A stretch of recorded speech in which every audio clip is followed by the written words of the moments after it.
All right, how's everybody doing? So, this is part 11 of my collection. Thought this was going to be the last one. I actually have one more I got to do, and it's only 2. So now we're almost done. So these 3, especially 2 of them, is actually really special to me. I very rarely take them out, and only because my wife got them for me, and she did a hell of a job with these. And the first one I'm going to show you was actually my very first functional sword she got for me for our wedding anniversary. And it's this one. I've talked about it a few times. This guy right here. This is from Musashi. Now, we've all heard of Musashi. Musashi does some really good stuff. This came out during the time when the movie The Last Samurai came out. You can still find these in 1060. Other sellers are selling them, but as far as I know, Musashi himself is not making them anymore. It has the wheel Suba on it. We've all seen it. It does have sire rattle. I've had to shim this a few times. This sword right here, God, it's over 20 years old. The Ito wrap is cotton, so it absorbs sweat if you are sweating. It does have real Samigawa. Musashi does a good job. They can be on the little pricey side. She actually got this, it was on sale. So I don't know how much she actually paid for it. I know at the time these were running about $600, I want to say at the time. But it has piano black side. It's kind of beat up, you know, but it's not horribly beat up. It's just got the regular Ito wrap for the Sagyo. Believe it or not, the shitted domes in the Nikago are actually glued in. So they did do that. It does hold. Like I said, I've had to shim this. It's a couple times. But the mouth was done well, and it's just straightforward Shinogi Zakuri. And it does have, you know, some engraving on the blade. Like I said, this was when The Last Samurai came out. They did a heck of a job of this thing. It cuts really, really well. It's still got a nice edge. The blade's a little scratched up. Turns out we found out years later when we were at home, our boys was taking this outside. So it actually had some nicks in it and I had to fix it. Wasn't too happy. But the Habaki, as you can tell, I mean, it's aged a lot over the years. The only thing that's ever gone wrong with this thing is a seppa right here. You might be able to hear it, has come loose. That's it. The Suba is still tight. Just this top seppa has come loose. That's it. The bottom one's still tight. So that's the only thing with this thing.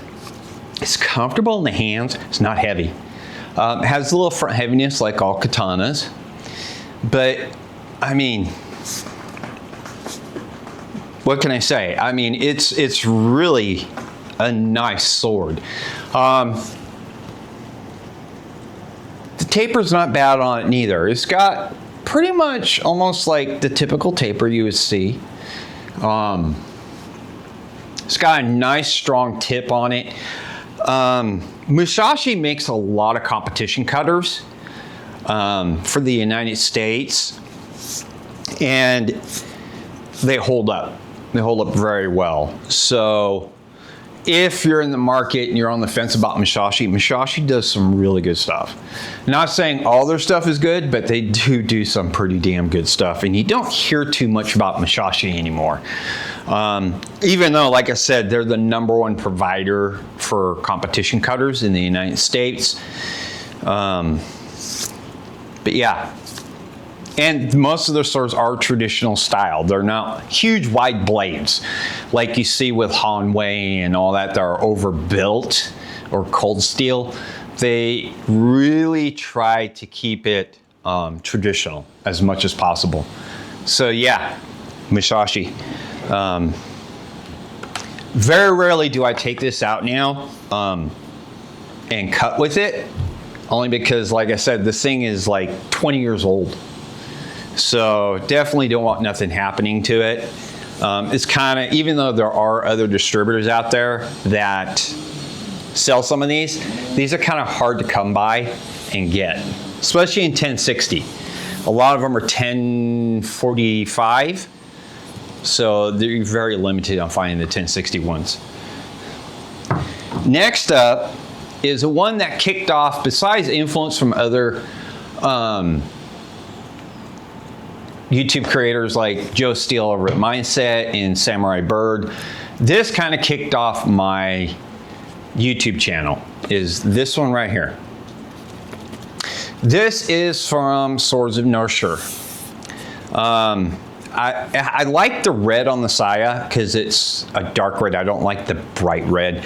I did kind of nick, let me see if you can get that in there. I did nick the paint job on it, unfortunately.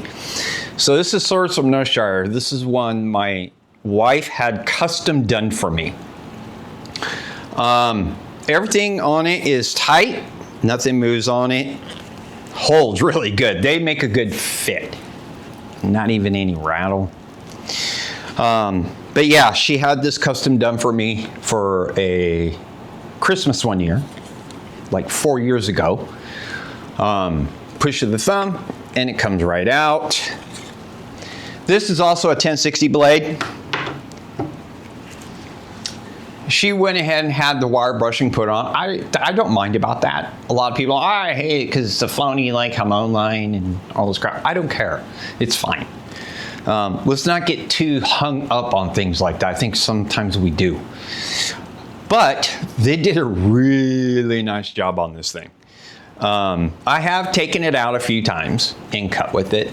It's got a really sharp edge on it. It's all dragon themed, which I love. And I like how I'm drawing a blank again. But I like how the dragon comes down on this, kind of wraps around and you have a dragon's head. That's kind of cool. I like that. Handle's not too long too for a wakizashi. I hate when they make the handles too long for these because they're literally a one-handed weapon. So I mean, you could get two hands on it, but really people will choke up on it. Really what you're supposed to do, keep a finger space away from the guard. You're only supposed to choke up when you're intended, you're going to take a hard strike or you intend to do a really hard cut like bamboo. But other than that, your hand should be below the collar there. I'm drawing a blank today. But other than that, nothing. The Suba's a little loose on this, but I can forgive that. It happens. When it shouldn't happen is when it's very brand new, out of the box, and you haven't even cut anything and it's gotten loose. This has just gotten loose over time. Like I said, I have taken out a couple times and cut with it, not very often. In fact, I don't even think I have videos of it per se. Now, this one, also, the spine on it, it has a taper, but it's a pretty thick spine. So I doubt you're bending this. And 1060 is a good beginner steel along with spring steels. 1060, you can have a heat treat put on it, but you're not gonna have anything elaborate. Like that's the most that you see on this, the brushed Hamon. That's basically what you'll get for differential hardening on 1060. It can be problematic sometimes. So you're not going to get elaborate. 1065, you can do that more, where you can get like the choji hamon, but 1060, no, you won't. So that's pretty much why we just did that. And that's why a lot of times you'll just see the wire brush on 1060s, because it can be difficult at times to do. But this thing, I mean, it's not coming out of there. But with the push of a thumb, comes right out. So, but yeah, really love this thing. I was like totally shocked. I even asked her when I opened it up if she got it from Swords of No Shire, and she said yeah. The other thing she had done was she had my name. See if I get that in there. Put on the blade, which I thought was really, really cool that she had that done. So, yeah, these are two very close to my heart special swords that I very, very rarely cut with, only because I don't want nothing to happen to them, you know, type thing. But since she got me this, she went ahead and went, look, since you love it so much, if you want, get a whole Sword of No Shires and have them do a set for you. So basically, she told me to go ahead and have them make me a katana. Now, the one thing, we never really looked into it. She thought she had them make this a folded blade at the time, which is fine. She did it. I mean, well, like I said, we didn't check on it to see if she actually put that down and he forgot to do it, you know. But I went ahead, since she said it was okay, and had them do a katana. And basically it looks exactly, all the fittings and everything are the exact same as the Wakizashi. And again, it's not coming out of there. All these have real Samigawa. Push of the thumb, comes right out. You know, and you can hear that lock. Swords of No Shire does a good job.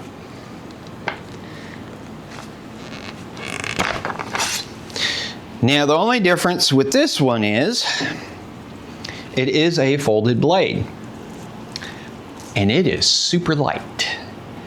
And I'll tell you what, this is, if you want a good example, in my opinion, on how swords tapered from the Hanya and Muromachi period, close in between there and Sengoku, if I'm pronouncing that right, period, how the blades were shaped, okay? And if you look at this blade, you'll notice it really starts tapering down right here.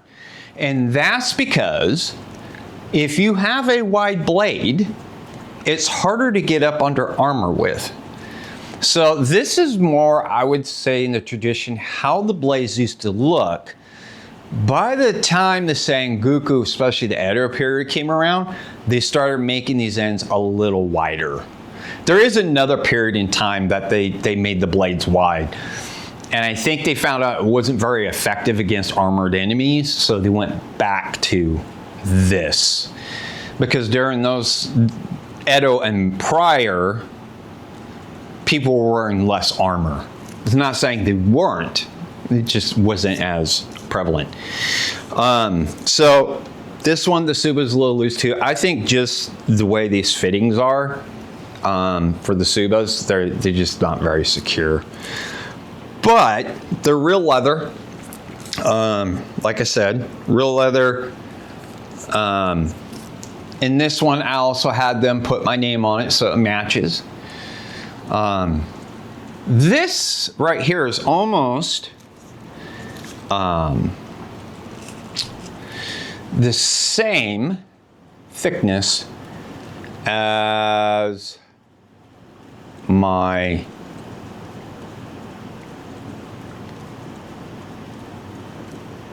Wakizashi. So it has a nice story to it too.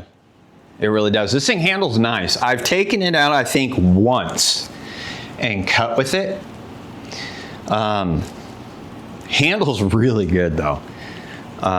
Really, really good. Like I said, this is a folded blade and it is still really sharp. Now these look dirty. It's only because they're oiled up really good because they sit on a special rack that I built.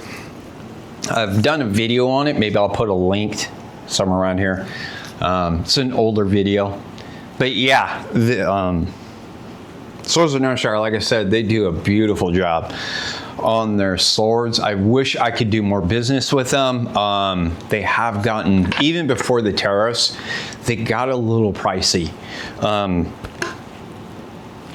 And I gotta admit, I don't know if some of it is like justified on some of the prices for their swords, because even off the shelf swords are a little high now.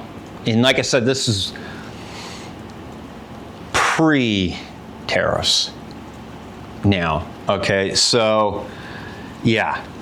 11-inch handle on this. I love that because it fits me way, way better. I have more room besides like a 10.5 or 10.75. So, but yeah, they do a beautiful, beautiful job on their fittings. They really, really do. And like I said, I very rarely take these out. And if you have swords like that you don't take out, that's fine. You don't have to cut with every single one. At least I have with all three of these, I have cut with them. So at least once. So I can say I have actually cut with all my swords. But other than that, don't really have to. But anyways, this is part 11 of my series, of my collection. Like I said, I realized I have one more I got to do, and then we're actually through all of them. So there'll be 12 parts to this, which, I mean, guys can go back and check out later on or whatever. And like I said, we're going to be moving into testing some of the knives that I've gotten and seeing how they hold up. Like I said in the last video, I have wood from the reservoir now that's pretty dried out and hard from being in water. And we'll see how some of these things hold up. And we'll catch you on the next one.